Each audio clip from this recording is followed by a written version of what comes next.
तो दोस्तों हम लोगों ने हमेशा से ही फ्यूचर प्रेडिक्शंस के बारे में तो सुना ही है। तो आज के इस वीडियो में हम लोग ऐसे ही कुछ फ्यूचर प्रेडिक्शंस के बारे में बात करेंगे जो कि आज एक्चुअली में सच प्रूव हो चुके हैं। और एक बात कि ये जो प्रेडिक्शंस है ये हमें हमारी इंडियन संस्कृति की फेमस बुक श्रीमद् भागवतम में मिलते हैं और ये इस बुक के 12th चैप्टर या 12th कैंटो में पाए गए हैं। वीडियो शुरू करने से पहले मेरी इस चैनल को ऐसे ही रेगुलर वीडियोस के लिए सब्सक्राइब करके बेल आइकन को प्रेस कीजिए और इस वीडियो को पसंद आने पर जरूर लाइक कीजिए। तो दोस्तों प्रेडिक्शन नंबर 1 की बात करें तो it says religion, truthfulness, cleanliness, tolerance, mercy, duration of life, physical strength and memory will all diminish day by day because of the powerful influence of the age of Kali।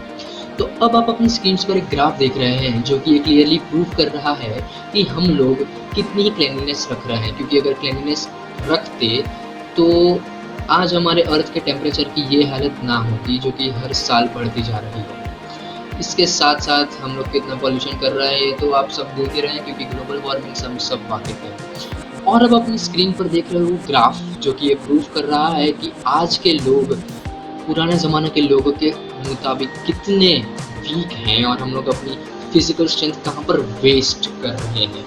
इसके साथ अब अपनी screen पर जो graph देख रहे हैं वो ग्राफ ये प्रूव करता है कि हर साल कैसे मेमोरी लॉस यानी कि अल्जाइमर्स डिजीज के केसेस बढ़ते जा रहे हैं। तो अब आता है प्रेडिक्शन 2 पर।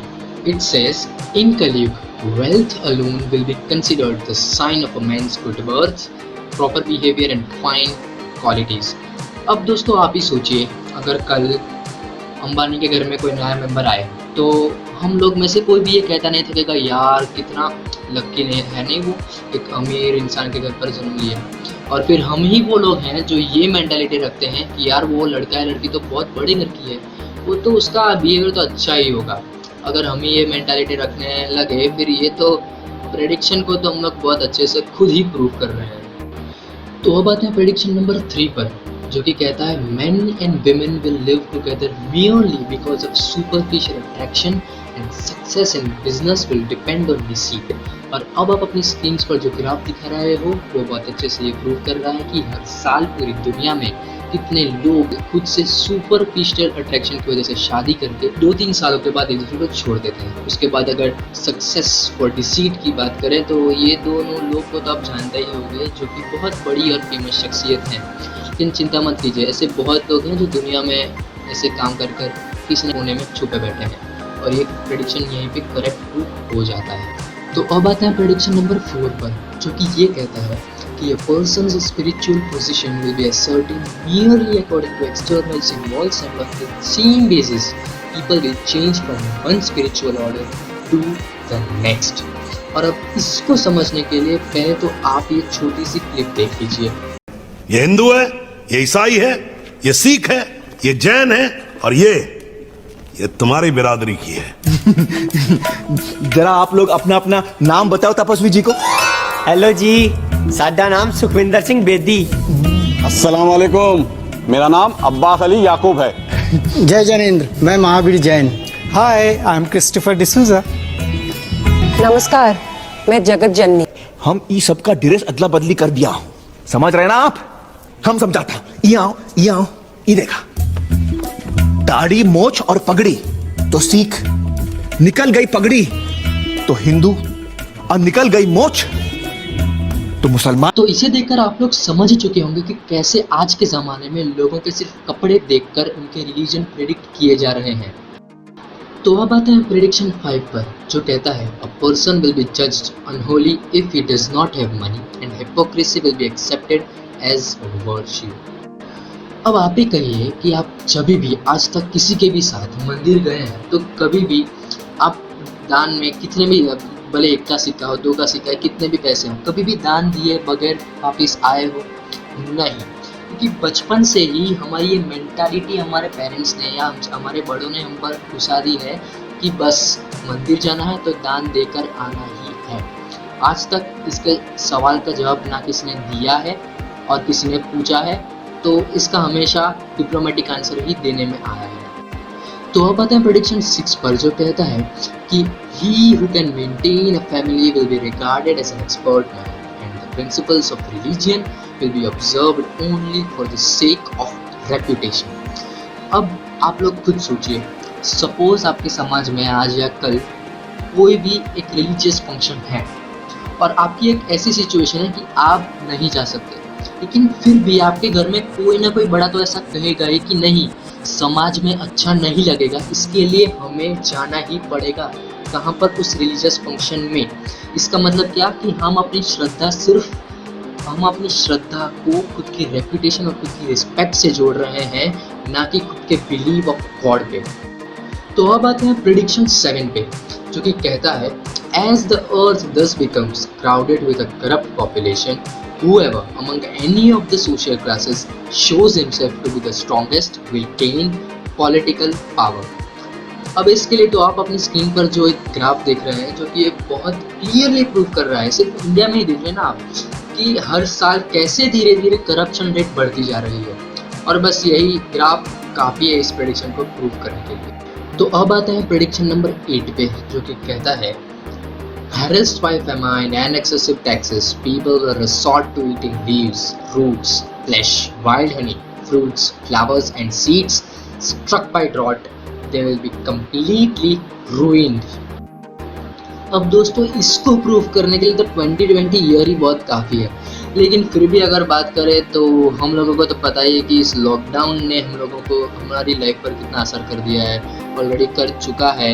और इस लॉकडाउन ने हमारी लाइफ को ऑलमोस्ट बेबस कर दिया है। और अगर अनलॉक 1 ना होता तो लोगों को इस प्रेडिक्शंस में जो बोला गया है, लोगों को यही खा के बाद में अपना टाइम गुजारना पड़ता। तो ये प्रेडिक्शन भी यही इसी तरह बहुत सिंपल रियल लाइफ एग्जांपल से प्रूव हो जा रहा है। तो अब अगर बात करें प्रेडिक्शन 9 की, तो ये कहता है the citizens will greatly suffer from cold, wind, heat, rain and snow. They will be further tormented by quarrels, hunger, thirst, disease and severe anxiety. दोस्तों अब तक इंडिया ऐसी इकलौती कंट्री थी जहाँ पर सभी सीजन्स अलग अलग तरीके से आती थी, लेकिन अब पिछले साल के फ्लड्स और फिर ग्लोबल वार्मिंग में तो बहुत असर करता है, क्योंकि अब तो इंडिया में भी मिक्स सीजन्स का माहौल बहुत ज़्यादा हद तक बढ़ चुका है। और उसके बाद अगर हम बात करें एंग्जाइटी की, तो अब आप अपनी स्क्रीन पर जो पाई चार्ट वो ये दर्शाता है कि हर साल कितने लोग एंग्जाइटी और इन सभी चीज़ों की प्रेशर की वजह से मर रहे हैं। तो अब बात कर लेते हैं प्रेडिक्शन नंबर 10 की, जो कि कहता है the maximum duration of life for human beings इन कलयुग विल बिकम 50 ईयर्स।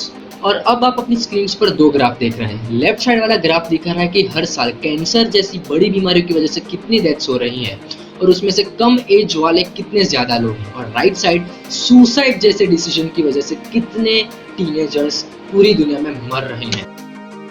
तो अब बात कर लेते हैं प्रेडिक्शन नंबर 11 की, जो कि कहता है men will no longer protect their elderly parents. और अब आप अपनी स्क्रीन पर जो ग्राफ देख रहे हो वो बहुत अच्छे से दिखा रहा है कि कैसे बच्चे बड़े हो जाने के बाद अपने माँ बाप से छुटकारा पाने के लिए उनको वृद्धाश्रम यानी कि रिटायरमेंट होम्स भेज देते हैं। यहाँ पर ये प्रेडिक्शन करेक्ट हो रहा है। अब बात करें प्रेडिक्शन नंबर 12 की, तो इट सेज इन कलयुग men will develop a hatred for each other even for a few coins. अब देखो इस पूरे दुनिया में एक चीज़ तो अब बहुत स्वाभाविक हो चुकी है कि हर किसी को खुद की एक लिविंग सेटअप करने के लिए, खुद को परिवार को अच्छे से रखने के लिए उनको कमाना तो पड़ेगा, और ऐसे में उनके लिए छोटे से छोटा पैसा भी मैटर करता है। और इसलिए वो लोग खुद की लिविंग को सेटअप करने के लिए छोटे से छोटे पैसे के लिए एक दूसरे से लड़ पड़ते हैं। ये भले ही बहुत स्वाभाविक है, बहुत कॉमन है, लेकिन फिर भी यहाँ पर छोटे छोटे पैसों के लिए जो लड़ते हैं ना हम लोग, ये प्रेडिक्शन यहीं पे करेक्ट हो रहा है। तो यहाँ पे आप प्रेडिक्शन 13 ये कहता है कि uncultured man will accept charity on behalf of the lord and will earn their livelihood by making a show of austerity and bearing a mendicant stress. तो यहाँ पे उन लोगों की बात हो रही है जिनको किसी भी प्रकार की मेहनत के किए बिना उनको बस रोड पर जाके, मुझे नहीं कहना चाहिए बट उनको बस भीख मांगनी, they just need to beg. उनके पास कुछ करने के लिए है ही नहीं, इच्छा होती है भगवान के नाम पे दे दो, give us in the name of God. और यहीं पे ये प्रेडिक्शन करेक्ट प्रूव हो रहा है, क्योंकि आज ऐसे लोग हर जगह मिलते हैं। तो अब आते हैं प्रेडिक्शन नंबर 14 पर, जो कि कहता है Masters will abandon an incapacitated servant even if that servant has been in the family for generations.